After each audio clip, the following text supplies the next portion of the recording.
તો ફાઇનલી કહે છે આપણે પહોંચી ગયા છે મંદિરે. તો ચલો અંદર જઈએ પહેલા. આપણને ગીત ગાઈને સંભળાવશે. બા ગીત ગાઈને સંભળાવો.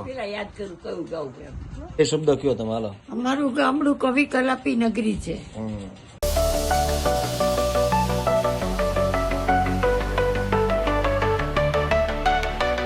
હેલો યુટ્યુબ ફેમિલી, તો કેમ છો બધા? મજામાં? તો મજામાં છો. ગુડ મોર્નિંગ, જય શ્રી કૃષ્ણ, હર હર મહાદેવ. સ્વાગત છે તમારો એક નવા બ્લોગની અંદર, નવા વિડીયોની અંદર. તો વાગી ગયા છે સવારના 11 અને હું કાલ રાત્રે બસમાં નીકળ્યો તો ગામડે આવવા માટે. તો આવીને ઘરે અને સૂઈ ગયો હતો. હવે ઉઠ્યો છું તો હવે બ્લોગ ચાલુ કર્યો. તો ચલો મલાવું તમને આજે ઘરે કોણ કોણ છે. તો ચલો. મમ્મી છે, એને હમણાં થોડું કમરમાં તકલીફ થઈ ગઈ છે એટલે બેઠા છે, મમરા ખાઈ રહ્યા છે મસ્ત મજાના. તો શું કહેશો? જય શ્રી કૃષ્ણ મહાદેવ. હર હર મહાદેવ. પછી આ સુતા એ મારા નાની બા છે જે 93 યર્સના છે. બા શું કહેશો તમે? શું કહેશો તમે? ઓમ નમઃ શિવાય. ઓમ નમઃ શિવાય. બીજું કઈ? બસ બધા સુખી થાય. બધા સુખી થાય.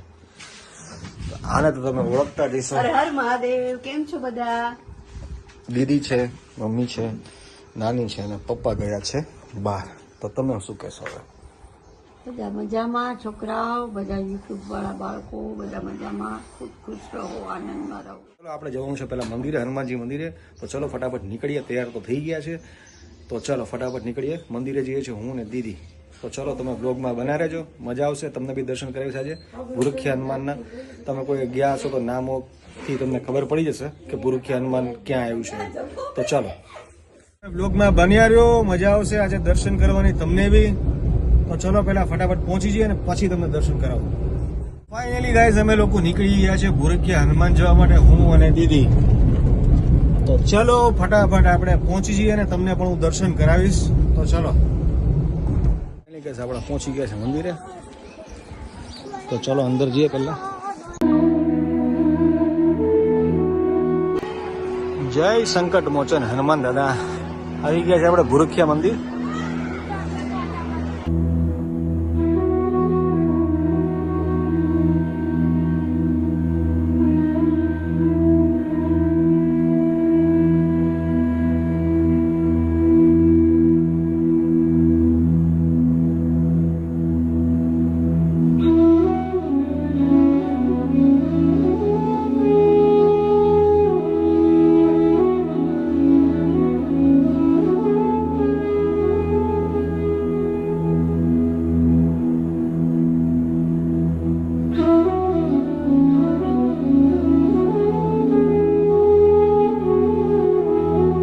ફાઇનલી ગેસ દર્શન પતી ગયા છે હનુમાનજીના.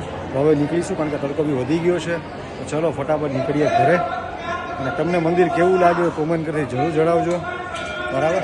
તો મને બી ખબર પડે કે તમને મંદિર, તમને લોકોને કેવા દર્શન થયા અને કેવી મજા આવી. તો ચલો ફાઇનલી ગેસ અમે લોકો મંદિરથી નીકળી ગયા છે. તો ચલો આપણે જોઈએ હવે પૂજા શું કરી રહી છે ઘરે. તો ચલો સીધા જઈએ આપણે અંકલેશ્વર પૂજા પાસે. આવી ગયા હતા ઘરે કારણ કે થોડું સામાન લાવવાનું હતું તો એ બધું લઈ આવ્યા અને આદિત્યને ટ્યુશન મૂકવા જવાનો હતો તો એ પણ હું મૂકી આવ્યા. હવે આપણે રસોડામાં જઈને રસોઈ ચાલુ કરશું કારણ કે આદિત્ય આવશે એટલે ભૂખો થઈ જશે. તો રસોઈમાં હવે જોઉં છું શું બનાવું કારણ કે આજે મારે ને આદિત્યની જ બનાવવાની છે. અંકિત તો ગામડે ગયો છે, લાસ્ટ વિડીયોમાં તમે જોયું હશે, એટલે એને વ્લોગ એ છે ને ચાલુ ત્યાંથી કર્યો છે. એટલે તમને બે જગ્યાના આજે વ્લોગ્સ જોવા મળશે. એટલે વ્લોગમાં બન્યા રહેજો અને સબસ્ક્રાઈબ કરી લેજો નવા હોવ તો. અને આગળ આ રીતના વિડીયોઝ આવશે તો બહુ મજા આવશે. ચેનલને સબસ્ક્રાઈબ કરી લેજો. અને ચલો હવે બધી આપણે તૈયારી કરી નાખીએ રસોઈની અને મળીએ પછી. તો ચલો આપણે આજે સુધી જેનુંને મળ્યા નતા. ગુડ મોર્નિંગ કરી દે જેની. Good morning. હાય કરી દે. અહીંયા ગુડ મોર્નિંગ કરી દે બેટું મમ્માને. પપ્પાને કેટલું ચલેજ કરે છે. કરી દે જેનું ગુડ મોર્નિંગ. એ જો અંકિત નથી ને એટલે એને મિસ કરે. હો જેની આવી રીતે બેસી ગઈ છે. ગુડ મોર્નિંગ નથી કહ્યું? હાય કરી દે જેનું. ચલો હાય કરી દે જેનું. હાય હાય. અલે વાહ મારી બેટી કેટલી દાય છોની બેટી છે. જો તો વાગોમાં થઈ ગયા છે 7:30 અને અમે લોકો અહીંયા મહેફિલ જમાઈને બેસી ગયા છે. દીદી અહીંયા કબાટ ખોલીને બેઠી. નાની આ મારા નાની માં છે. શું કહેશો બા તમે? બોલો. ઓમ નમઃ શિવાય બોલો. હંમેશા સત્ય બોલો. થોડી ઘણી કસરત કરો. અને બોલો. અભ્યાસમાં ખૂબ ધ્યાન દો બેટા. બા ની ઉંમર છે 92 કે 93 બરાબર છે.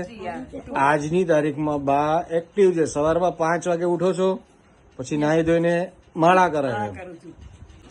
મમ્મી છે તો મમ્મીની તબિયત કડી ખરાબ થઈ ગઈ છે, એટલે આવી પડે તો ભાંગી ગયું પહાડીનું હાડકું. હું ભાગી ગયો. પહાડીનું હાડકું. મારો દીકરો આવ્યો જ મારી સેવા કરવા. હા, અને તમે વિચારતા હશો કે આજે પૂજા અને આદિત્ય બે સાથે છે નહીં, તો એટલા માટે નથી કારણ કે આદિત્યને અત્યારે એક્ઝામ ચાલુ છે, જે તમને ખબર જ છે. તો એ લોકો ત્યાં છે ને હું અત્યારે અહીંયા ગામડે છું. તો ચલો મમ્મીને 2 શબ્દ કયો તમે, હાલો. અમારું ગામડું કવિ કલાપી નગરી છે. આપણને ગીત ગાઈને સંભળાવશે. બા ગીત ગાઈને સંભળાવો. પેલા યાદ કરું કયું ગાઉં એમ. ડુંગર જાળી કુદરતી જાય, ગળે ન કાંટા કાંકરા, મીઠી રે તું ક્યાં ગઈ, બોલે નહીં કૈરા, મીઠી મીઠી કે મીઠી મીઠી નામથી કરતા સાધમે, મીઠી રે તું ક્યાં ગઈ, બોલે નહીં કૈરા. વાહ વાહ વાહ વાહ, તમે ગીત ગાઓ.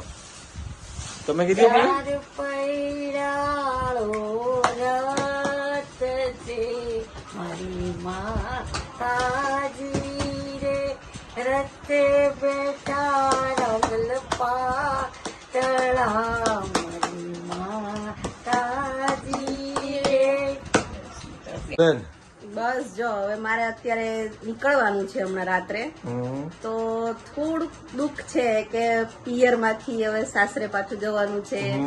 મમ્મીની તબિયત પણ સારી નથી, હું એટલા દિવસથી મમ્મી પાસે હતી, તો હવે મને જવાનું છે આજે, એટલે થોડુંક દુઃખ થાય છે કે હું પાછી જઉં છું પિયરથી સાસરે. અને દરેકને આ વસ્તુ થતી જ હશે, દરેક દીકરીને આ વસ્તુ હોય જ મનમાં કે જ્યારે પિયર આપણે આટલા દિવસ રોકાયા હોય અને પછી પાછું આપણે સાસરે જવાનું હોય, એટલે થોડુંક દિલમાં થાય. ભલે ને ગમે એટલા વર્ષ થઈ ગયા હોય લગ્નને, પણ તો પણ આ વસ્તુ થાય જ. તમને પણ થતું હશે, કોમેન્ટ કરીને જણાવજો. બાય બાય, જય શ્રી કૃષ્ણ, ઓમ નમઃ શિવાય. તમને લોકોને બાનું અને મમ્મીનું ગીત કેવું લાગ્યું કોમેન્ટ કરતી જણાવજો. બરાબર. સુનો ટાઈમ થયો ને, આ બધું ખોલીને ખજાનો ખોલીને બેન બેહી ગયા. જો સાડીઓ ખોલી ખોલીને વાંચી સિલેક્ટ કરી કરીને લઈ જાય. હે? હા, એને જોઈએ જ છે. એક કામ કરી, બેગ જ લઈ જા બેન તું. હે? એ બેગ જ લઈ જા. હા, અરે હું બિહાર દઈશ તને બેગ લઈને. વાહ. તો વાગી ગયા છે 10 અને ચલો હવે આપણે આ વ્લોગને અહીંયા જ એન્ડ કરશું. તો કેવો લાગ્યો જરૂરથી જણાવજો. આજનો વ્લોગ અંકિતે ત્યાં શૂટ કર્યો હતો, તો અત્યારે હવે નવા વ્લોગ આ રીતના જ આવશે. તો કમેન્ટ કરજો અને લાઈક કરજો, શેર કરજો, સબસ્ક્રાઈબ કરજો. મળીએ એક નવા વ્લોગની સાથે. ત્યાં સુધી હર હર મહાદેવ, જય શ્રી કૃષ્ણ, ગુડ બાય.